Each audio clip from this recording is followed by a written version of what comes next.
Dayan, kanina na pag-usapan natin na ang dami-dami talagang mga organizations na tumutulong para dito sa mga relief efforts. Pero yung isang organization na hindi natin maiisip agad na diba? Kasi nga dahil very modernized na rin yung panahon ngayon, hindi mo na maiisip. Parang una mong iisipin military, ganyan, diba? Pero ang PhilPost ay tumutulong rin. So yan ang pag-uusapan natin ngayong umaga kasama ni Ma'am Josie de la Cruz, ang Postmaster General ng PhilPost. Good morning, Miss Josie. Good morning sa inyo. So Miss Josie, kamusta naman yung operations ninyo?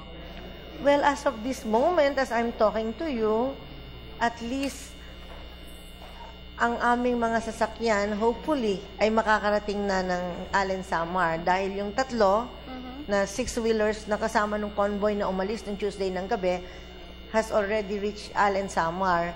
And I am told na yung 4 pa is already in transit. Nasa laot na sila. So by 9 o'clock siguro ngayong umaga, magkakasama-sama na sila ulit en route to Tacloban. Siguro, bigyan linaw din na for viewers dahil hindi pa nila masyado talaga naintindihan. Ang PhilPost Office po ay nagbibigay ng tulong o naghahatid ng mga relief goods dun sa mga affected areas sa Visayas. Nag-offer kami sa national government kasi nung Monday, nung makita namin na pinoproblema yung transport, we contacted Secretary Jun Abaya and offered yung services namin. Kaya pinuli namin yung aming mga mail vans that's doing the mail route ng Luzon, ng North and South. Kaya nung Tuesday ng hapon, na-assemble namin silang lahat dito, kaya nakapunta sa DSWD para mag-deliver ng relief, hopefully. So, mga ilang volunteers po ang dineploy natin dun sa area?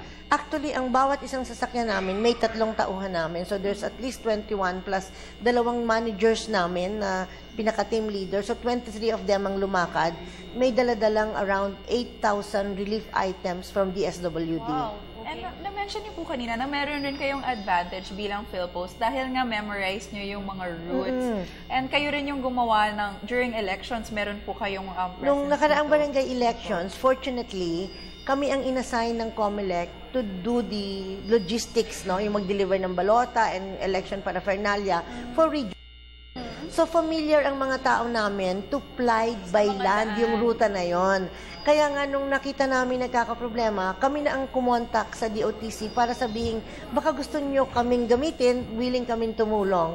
At sila naman, natuwa. Kaya natutuwa rin kami na maging bahagi nitong relief operations na ito. Pero sa kasalukuyan, ano po yung kalimitang challenge or problema na kinaharap habang ginagawa niyo po yung relief operation o yung pag-distribute ng goods dun sa mga affected areas? Alam mo, it's not the distribution per se. It's bringing the goods from Manila to the area. Okay. Kasi kinukwento ko nga kanina kay Carla, umalis ang mga tao namin ng 8 o'clock ng Tuesday ng gabi. Okay? By noon kahapon, nandun na sila sa Albay. Kaya lang, at by 6 o'clock kahapon, nandun na sila sa Matnog, in Sorsogon. Doon mo kukunin yung Roro boat. Pero, dahil walang Roro boat pa na bumabalik, nag-antay sila the whole night, kaya kaninang madaling araw lang sila naka-cross. So, talaga ang hirap, almost 2 days or more than 2 days? Yes, by the time they hopefully will be in Tacloban City by 5 o'clock today, 48 hours on the road na ang mga tao namin. So, this is a classic example. Ito isang kung ano yung hirap na sinasabi, napapagalitan ng national government dahil daw ang bagal. Ang tingin ko, gustuhin mang bilisan, maraming intervening factors na nagpapahirap kaya nagkakaroon ng ganitong delay. At saka hindi rin naman natin kaagad-agad, Miss Josie, makiklear yung mga daan kasi talagang marami rin tayong factors na dapat i-consider rin. So, at least siguro dun sa mga viewers natin na talagang kung may kusa sila in our own little way, makatulong na rin tayo kaysa nagko-complain ng complaint. Yun kasi yung parang biggest concern ngayon nakikita natin sa social media, nagagalit yung mga tao. Pero yun nga, kailangan sila actually, Carla, nagbe-blame sila ng ibang tao. Yun nga, sana wag na tayo magsisihan, magtulungan na lang tayo. Yun nga kasi kami, ngayon, ito actual experience namin, kinukwento ko is true story. So nakita mo, umalis sila ng 8 o'clock ng gabi Tuesday, ang akala ko by afternoon kahapon, nandun na sila sa Tacloban. But it did not happen that way.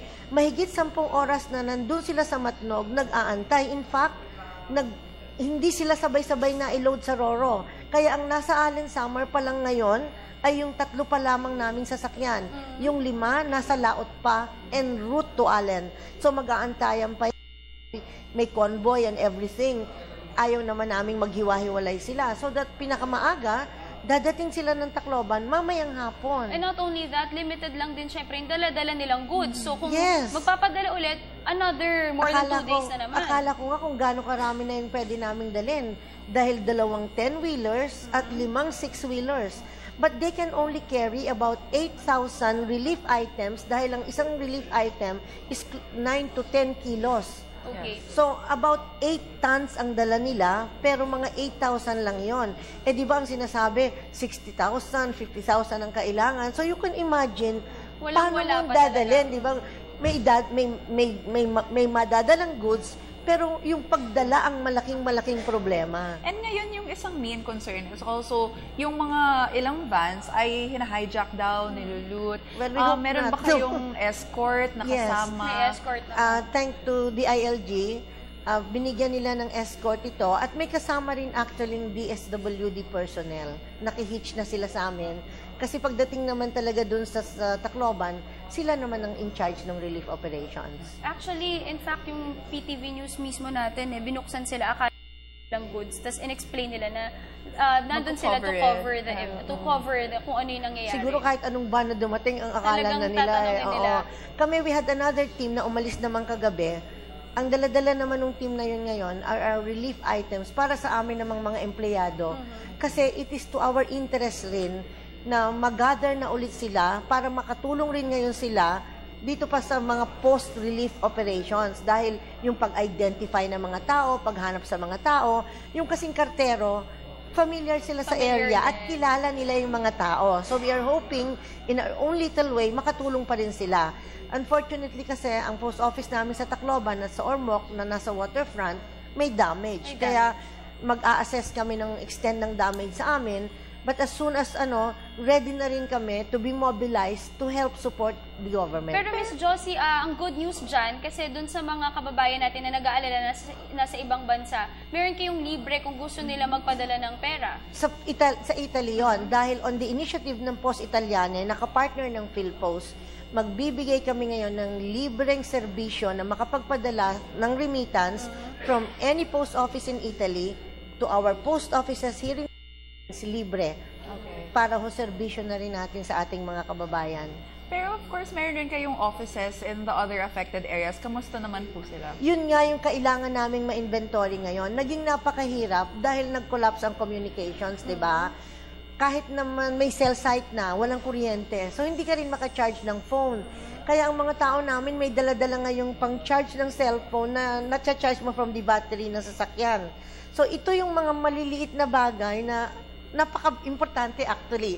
So hopefully, oras na maka-establish ulit kami, tayo ulit namin yung communications namin sa aming mga post offices. Ang tingin ko, makakatulong kami pati paghanap ng mga kamag-anak na hinahanap natin. And yun nga po, speaking of yung communications, down nga yung technology ngayon. So, kung yari gusto nila magsulat sa mga relatives nila doon, parang meron bang way na mahanap ng PhilPost yung mga actually, yun nga ang intent namin eh. Kaya yung team namin na umalis kagabi, kasama sa mission kasi nila. kabisado din na rin talaga. Ay buuin ngayon yung team namin na makakatulong dyan. Okay. Pero sa ngayon, ano po ba yung mga, linawin lang din natin, yung mga dinala nyong goods, ito po ay galing sa DSWD. Yung pero Tuesday. meron din po sa PhilPost office, meron din kayong mga goods na kayo-kayo po mismo. Yung dinala kagabi. Kasi 2 group na namin ang lumakad eh. Mas marami yung umalis ng Tuesday dahil ang dala nun yung relief goods from DSWD. Kagabi ang lumakad namin yung nagdala nung sa amin. Kasi ang nakakatuwa rin naman na nangyari, nung makita ito ng aming mga parehas na postal organization, may mga nagpapadala na ng tulong. So, although katulad ng Singapore Post, nagpadala ng tulong para pantulong namin sa mga empleyado namin kasi sa buong mundo, it is to their interest na makabalik agad ulit yung mail service napaka-importante nun. So, while pantulong sa empleyado namin, ang feeling namin, baka hindi namin kailanganin lahat, mag-excess. So, ibibigay pa rin namin yon para ipantulong naman sa iba. Pero Miss Josie, at this point, siguro meron tayong mga ahensya na nakipartner sa atin or tumulong na nais nating pasalamatan. Well, actually, kami pumartner lang din. We are just one of the partners of the national government. Alright, siguro do you have any last message or reminders para dun sa mga kababayan natin na naapektuhan ng Typhoon Yolanda?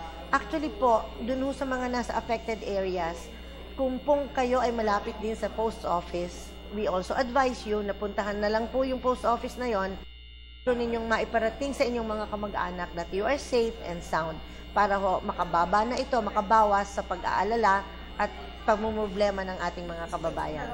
Alright, siguro, Carla, alam naman natin, isa ang PhilPost Office sa mga talagang bukas ang kanilang pinto, tumatanggap sila ng goods para sila rin mismo ang magdadala doon sa mga affected area. So talagang napakagandang proyekto po o pagkukusa or volunteerism ang ginawa po ninyo. So mabuhay po ang PhilPost Office at sana magsilbing inspirasyon po kayo sa lahat. Pero hindi lamang, Carla, ang PhilPost Office ang nag-o-offer ng ganyan. Nandyan ang Philippine Red Cross, nandyan ang Department of Agrarian Reform, kung saan nga sa kanilang gymnasium sa may Elliptical Road, Quezon City, ay pwede silang magdala ng mga relief goods na dadalhin dyan sa mga affected areas sa Visayas. And of course, marami pang ibang organizations as well as Habitat for Humanity, kung saan pwede tayo mag-donate ng pera. Tapos ang pinapadala ng Habitat for Humanity is, of course, meron silang kit na meron silang para sa temporary shelter, which is sobrang kailangan ngayon. Ito yung sa mga bahay, Yes. na mga materials na kailangan. At syempre, ito pa, Carla, mismo po dito sa People's Television Network ay kami po ay tumatanggap